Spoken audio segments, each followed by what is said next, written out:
শখ ছিল আমার ডাক্তার হওয়ার শখ ছিল। লেখাপড়া শিখে ডাক্তার হওয়ার ইচ্ছা ছিল, তাই না? এখন তো আর ইচ্ছা পূরণ হবে বলে মনে হয়। মনে হয় না। বাবা যখন নাই, বাবা যখন বলতে আপনার টাকা বাবা পয়সা নাই। হয়ে যাবে তখন কি এক গরিব মানুষ স্বামীকে চিনবেন নাকি? না না, কেন এটা হয় না? আচ্ছা আচ্ছা, সাবির ভাই নিশ্চিত ভেজ প্রেম ভালোবাসাটা সে ছিল, না।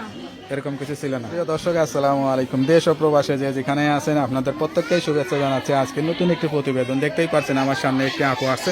আপুটা দেখতে অনেকটাই সুন্দর। আসলে এত সুন্দরী মেয়েরা প্রতিবেদনে আসে, আসলে কি কারণে বা কি বলতে চাই চলুন কথা বলে জানার চেষ্টা করি। আপু আসসালামু আলাইকুম। ওয়ালাইকুম আসসালাম ভাইয়া। আপু আপনার নাম কি? কেমন আছেন আপনি? ভালো আছে। ভালো আছেন? যাক, আমাদের সংসারে খরচ কে চালায়? মাই চলেন, কি করে আপনার মা? বাসা বাড়ি কাজ করে। আমি তো মনে করলাম চাকরি বাকরি মনে হয় করে টোলে কিনা। কয় ভাই বোন আপনারা? বইন আছে ছোট, 2 বছরের। আপনি বড়? হ্যাঁ, আপনার বয়স কত? বয়স 17। টাকার জন্য লেখাপড়া করতে পারিনি, এই জন্য প্রতিবেদন দিয়েছি।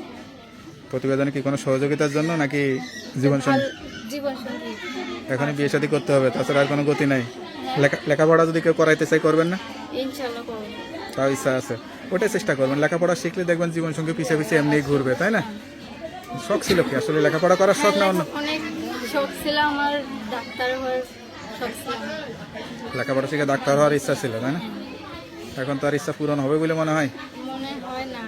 দেখ, এখন বিয়ে শাদী যদি করতে যাচ্ছেন, যদি কেউ বিয়ে শাদী করে বাচ্চা কাচ্চা হবে, তাদেরকে লেখাপড়া শিখায় মানুষের মতো মানুষ করবেন। আর স্বামী যদি লেখাপড়া শিখায় তাহলে করবেন নাকি? ইনশাআল্লাহ করব, ওই রকমই সঙ্গী চাই একটা। স্বামীকে আবার পরে ধোকা টোকা দিবেন না তো? না, কি কেন এটা দিতে? বয়স হয়ে যাবে তখন কি এক গরিব মানুষ স্বামীকে চিনবেন নাকি? না না, কেন এটা হয় না? আচ্ছা আচ্ছা, সাবির ভাই নিশ্চিত ভেজ প্রেম ভালোবাসাটা সে ছিল, না। এরকম কিছু ছিল না। তো যাই হোক, যা বলতেছেন সত্যি বলতেছেন তো। হ্যাঁ, তো আপনার সঙ্গে কিভাবে যোগাযোগ করবে? মোবাইলের মাধ্যমে। নাম্বারটা মুখস্থ আছে? না। তো নাম্বারটা আমার কাছে দেন, আমি দেখে বলে দিই। হ্যালো বিহার, শুনতে পারলেন এক অসহায় গরিব ঘরের মেয়ে।